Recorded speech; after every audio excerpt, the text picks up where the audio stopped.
بسم اللہ الرحمن الرحیم۔ میاں بیوی میں محبت پیدا کرنے کے 8 وظیفے، یہ 8 پوائنٹ پہ اگر جو عمل کر لے گا نا تو انشاءاللہ تعالیٰ ان کے آپس میں لڑائی جھگڑے وغیرہ سارے ختم ہو جائیں گے۔ لیکن مستقل مزاجی کے ساتھ روزانہ اس کے اوپر عمل کیا جائے گا تو انشاءاللہ تعالیٰ اس سے ضرور فائدہ ہو جائے گا۔ بہت آسان ہے، کوئی ایسا مشکل نہیں ہے، یہ گھروں میں ہی ہماری یہ ساری چیزیں ہوتی ہیں۔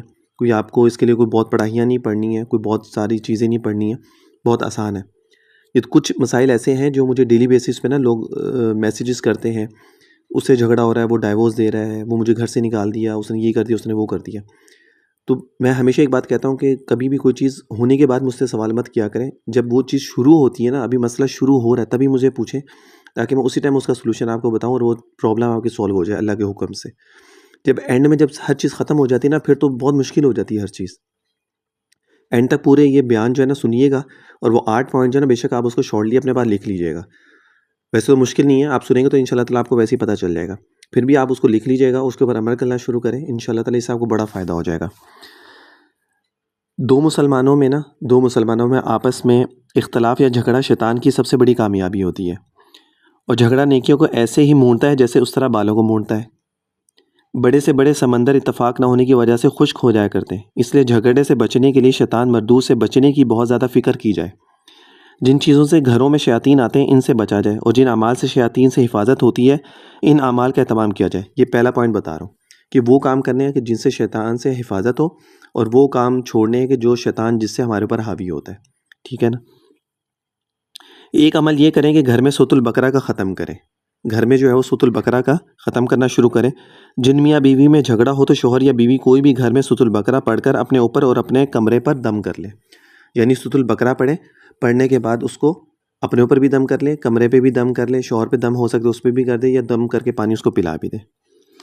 قسم ہے اس ذات کی جس کے قبضے میں محمد صلی اللہ علیہ وسلم کی جان ہے کہ شیطان اس گھر میں ٹھہر نہیں سکتا جس میں سورۃ البقرہ تلاوت کی جاتی ہے۔ اور اس کے ساتھ اس چیز کا بھی اہتمام کرنا چاہیے کہ کمرے میں کوئی ایسی چیز نہ ہو کہ جس کی وجہ سے فرشتے کمرے میں نہیں آتے، جیسے تصویریں وغیرہ ہوتی ہیں، یہ ٹیڈی بیئر وغیرہ ہوتے ہیں، یہ اسٹف ٹوائز ہوتے ہیں، یہ بوٹلز ہوتی ہیں پاؤڈر کی ہو گئی، یا اس طرح کی کوئی بھی بوٹلز وغیرہ ہوتی ہیں، یا کوئی ڈبے ہوتے ہیں جس کے اوپر یہ تصویریں وغیرہ بنی ہوتی ہیں، کوشش کریں کہ اس کو وہاں سے نکال دیں۔ اگر نکالنا مشکل ہے تو پھر اس کے اوپر کوئی سٹیکر وغیرہ کوئی اس طرح کی ٹیپ وغیرہ لگا دیں کہ شکل جو ہے وہ مٹ جائے۔ اس چیز کا ضرور اہتمام کریں۔ یہ ہو گیا ایک پوائنٹ۔ دوسرا پوائنٹ، گھر میں کثرت سے تلاوت کا اہتمام کریں۔ حدیث میں آتا ہے یعنی قرآن کی تلاوت ہونی چاہیے۔ جس گھر میں قرآن کریم کی تلاوت کی جاتی ہے اس میں خیر و برکت زیادہ ہو جاتی ہے، ملائکہ اس میں حاضر ہوتے ہیں اور شیطان نکل جاتا ہے، اور جس گھر میں تلاوت نہ ہو وہ گھر لوگوں پر تنگ ہو جاتا ہے۔ اس میں خیر و برکت کب ہوتی ہے؟ شیطان اس گھر میں اپنا مسکن بنا لیتا ہے، فرشتے وہاں سے چلے جاتے ہیں۔ اسی وجہ سے نا، اور یہ سب سے بڑی ہماری کمی ہے کہ ہم لوگ قرآن سے بہت دور ہو گئے، ہم قرآن نہیں پڑھتے۔ جن لوگوں سے میں پوچھتا ہوں جی آپ قرآن گھر میں تلاوت ہوتی ہے؟ ہاں کبھی کبھی پڑھ لیتے، کبھی موقع ملتا ہے تو پڑھ لیتے، ورنہ نہیں پڑھتے۔ تو ایسے تو نہیں چلے گا، یہ تو مستقل یہ چیزیں وہ ہیں جو ریگولر آپ کو کرنی ہے۔ سورۃ البقرہ کا ختم آپ ہفتے میں، مہینے میں، یا 2 ہفتے میں ایک دفعہ کر لیں، بے شک روز تو پڑھنا مشکل ہے اس کو، لیکن قرآن کی تو تلاوت آپ روز کر سکتے ہیں۔ 1 صفحہ پڑھ لیں، 2 صفحے پڑھ لیں، آدھا صفحہ پڑھ لیں، کہ روزانہ پڑھیں اور اونچی آواز میں پڑھیں۔ تیسرا پوائنٹ، شوہر اس بات کا اہتمام کرے کہ گھر میں جب بھی داخل ہو تو پہلے 2 رکعت پڑھے، یعنی آفس سے آتا ہے، کہیں سے بھی آتا ہے، باہر سے آتا ہے، پہلے 2 رکعت نفل نماز پڑھ لے۔ اس سے بھی انشاءاللہ تعالیٰ بہت ہی فائدہ ہوگا۔ ایک شخص نے حضرت عبداللہ بن رواحہ کی وفات کے بعد اس کی بیوی سے نکاح کیا، اور فرمایا تم جانتی ہو میں نے تم سے نکاح کیوں کیا؟ پھر فرمایا میں نے تم سے نکاح اس لیے کیا کہ تم مجھے عبداللہ بن رواحہ کے عمل کے بارے میں بتلاؤ کہ ان کے گھر میں کیا معمولات تھے۔ اب ایک شخص نے ان کی بیوی سے صرف اسی وجہ سے نکاح کیا کہ وہ عبداللہ بن رواحہ کے معمولات جاننے کے لیے کہ وہ ان کے معمولات کیا تھے۔ تو انہیں فرمایا کہ وہ جب گھر میں آتے تھے 2 رکعت پڑھتے تھے، گھر سے جاتے تھے تو 2 رکعت نفل نماز پڑھتے تھے، اور سونے سے پہلے بھی جو ہے وہ 2 رکعت نفل نماز پڑھتے تھے، اور ان کا روزانہ کا معمول تھا۔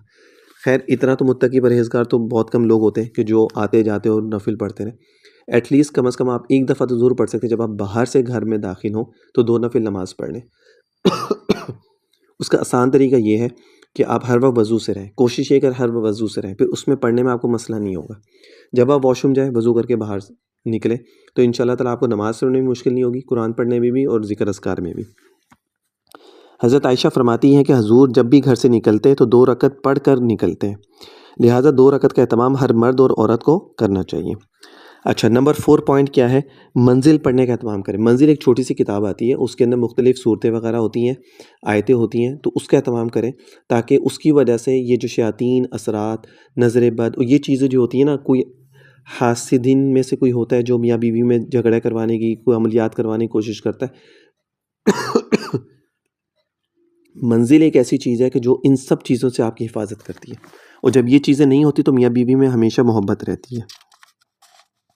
نمبر 5، آیت کریمہ 100 مرتبہ پڑھ کر محبت کے لیے دعا مانگے. 100 مرتبہ آیت کریمہ پڑھیں اور پھر اللہ تعالیٰ سے اپنے لیے کہ میرے اور میرے شوہر کے درمیان میں، یہ شوہر کہے کہ میری اور میری بیوی کے درمیان میں ہمیشہ محبت رہے. پھر نمبر 6 پوائنٹ ہے لا حول ولا قوت الا باللہ. 40 مرتبہ پڑھ کر اللہ تعالیٰ سے دعا کیا کریں. یہ روزانہ کا معمول میں رکھ لیں اس کو، اس کے بعد دعا ضرور کیا کریں. دعا ضرور مانگا کریں، دعا کے بغیر کوئی بھی عادت جو ہے نا کمپلیٹ نہیں ہوتی ہے. نمبر 7 کیا ہے؟ یا ارحم الراحمین، یا ارحم الراحمین. 500 مرتبہ پڑھ لیں روزانہ، یا 70 مرتبہ، یا 7 مرتبہ پڑھ کر اللہ تعالیٰ سے دعا کریں کہ اللہ ہم دونوں میاں بیوی کے درمیان میں محبت پیدا فرما دے. دیکھو یہ کام جو ہے نا وہ کرے گا جو واقعی میں مخلص ہے، شوہر اپنی بیوی کے ساتھ، بیوی اپنے شوہر کے ساتھ. لیکن جو آج کل کا ماحول ہے نا کہ جن کو شادیاں تو کر لیتے ہیں 6 مہینے تک تو شوق ہوتا ہے، بیوی کے ساتھ اچھے طریقے سے رہتے ہیں، اس کے بعد پھر وہ باہر جا کے بد نظریہ شروع کر دیتے ہیں اور یہ وہ ساری چیزیں شروع کر دیتے ہیں. تو وہ تو پھر چاہتے ہی نہیں ہے نا کہ ہم لوگ اچھے طریقے سے رہیں. یہ تو ان کے درمیان میں ہے کہ یہ 2 لوگ آپس میں اچھے طریقے سے رہنا چاہتے ہیں، لیکن تیسرا بندہ جو ہے وہ نہیں چاہتا اور وہ کوئی مسئلے مسائل کر رہا ہے. تو اس کے لیے تو یہ ہے کہ آپ یہ کریں تو انشاءاللہ تعالیٰ اللہ تعالیٰ اس میں آسانی فرما دیتے ہیں. یہ جو وظائف میں نے آپ کو بتایا ہے نا، اس کا اگر آپ اہتمام کر لیں گے نا تو انشاءاللہ میں لکھ کے دے سکتا ہوں آپ کو اخلاص صحیح نیت کے ساتھ کہ آپ کے اور آپ کی بیوی کے درمیان میں ہمیشہ محبت قائم رہے گی. کبھی بھی لڑائی جھگڑے یا تیسرا بندہ کبھی بھی آپ کی مسئلے نہیں کھڑے کرے گا آپ کی زندگی کے اندر، اور آپ ہمیشہ خوشی سے رہیں گے. 8واں پوائنٹ جو آخری پوائنٹ ہے وہ میں آپ لوگوں کو بتا دیتا ہوں کہ بیوی کو چاہیے کہ وہ تحفہ دلہن، یہ کتابیں ہیں میں آپ کو بتا رہا ہوں، تحفہ دلہن اور مثالی ماں، ان دونوں کتابوں کا مطالعہ کریں. اس سے آپ کو سیکھنے کو ملے گا گھر میں رہنا کیسے، وہ آپ کو پتہ چلے گا. اور شوہر جو ہے وہ تحفہ دولہا اور مثالی باپ کا مطالعہ کرتا رہے. یہ ہمارے بڑوں نے نا یہ کتابیں لکھی ہیں تاکہ اصول تو یہ ہوتا ہے کہ جب کسی کی شادی ہو رہی ہے تو نا اس سے پہلے یہ کتابیں پڑھیں اور اس کو پتہ چلے کہ جی شوہر کے حقوق کیا ہیں، شوہر کو پتہ چلے بیوی کے حقوق کیا ہیں، دونوں کو رہنا کیسے ہے، دونوں کو آپس میں کیسے مل کے رہنا ہے، کوئی مسئلے مسائل ہو جائے تو اس کو ہینڈل کیسے کرنا ہے. یہ سب چیزیں تب ہوتی ہیں، یہ ہمیں کچھ بھی نہیں بتایا جاتا. اور جب شادیاں ہو جاتی ہیں اس کے بعد پھر جب ظاہر سی بات ہے 2 ایسے لوگ آپس میں مل رہے ہیں یا رہ رہے ہیں کہ جو پہلے نہیں رہے ہیں، جو پہلے کسی کو جانتے نہیں ہیں، تو اس کے لیے عادتوں کا جاننا اور ان سب چیزوں کو بڑا مسئلے ہوتے ہیں. تو اس لیے پہلے ان چیزوں کا اگر مطالعہ ہو جائے گا تو بہت ساری چیزیں برداشت کرنے کو سیکھنے کو ملتی ہیں. انسان کے اندر برداشت پیدا ہوتی ہے کہ یار کوئی مسئلہ ہو جائے تو چلو میں برداشت کر لیتا ہوں. تو نہ ہمارے ماں باپ بتاتے ہیں، نہ ہمارے کوئی باہر والا بتاتا ہے، نہ کوئی اور ہمارے استاد کوئی بتاتا ہے کہ بھائی تمہاری شادی ہو رہی ہے تو تم ایسے یہ حقوق ہیں تمہارے، تم اپنی بیوی کے ساتھ ایسے ایسے رہنا. یا بیوی کو نہیں بتایا جاتا کہ تمہارے شوہر کے یہ حقوق ہے تو تم اس کے ساتھ ایسے ایسے رہنا. تو یہ کتابیں جو ہے نا بڑی امپورٹنٹ ہیں، اس کا مطالعہ ضرور رکھیں، اسپیشلی جن کی بھی شادی ہونے والی ہے اور یا جن کی ہو گئی ہے وہ بھی اس چیز کا مطالعہ کریں اور اس کو پڑھیں اور ان کو پتہ چلے کہ جی کیسے ہمیں زندگیاں گزارنی ہیں.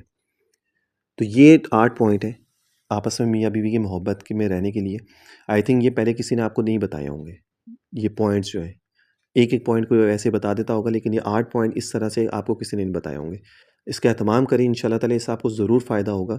جو واقعی میں چاہتا ہے کہ ہم میاں بیوی اچھے طریقے سے آپس میں رہیں، جو نہیں چاہتا تو وہ تو پھر باہر جا کے منہ مارتے رہے تو اس سے کیا فرق پڑتا ہے.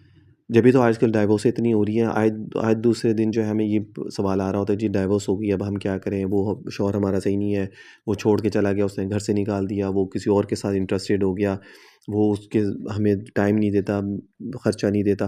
ڈرنا چاہیے، اللہ تعالیٰ سے ڈرنا چاہیے. یہ ہسبینڈ وائف جو ہے نا ان کو ڈرنا چاہیے. جو بھی اس طرح کے معاملات میں اگر کوئی ملوث ہے تو اس کو مرنا ہے، مرنے کے بعد پھر اللہ تعالیٰ کے سامنے حاضر ہونا ہے. بڑے مسئلے مسائل ہیں تو اس میں کمی کوتاہی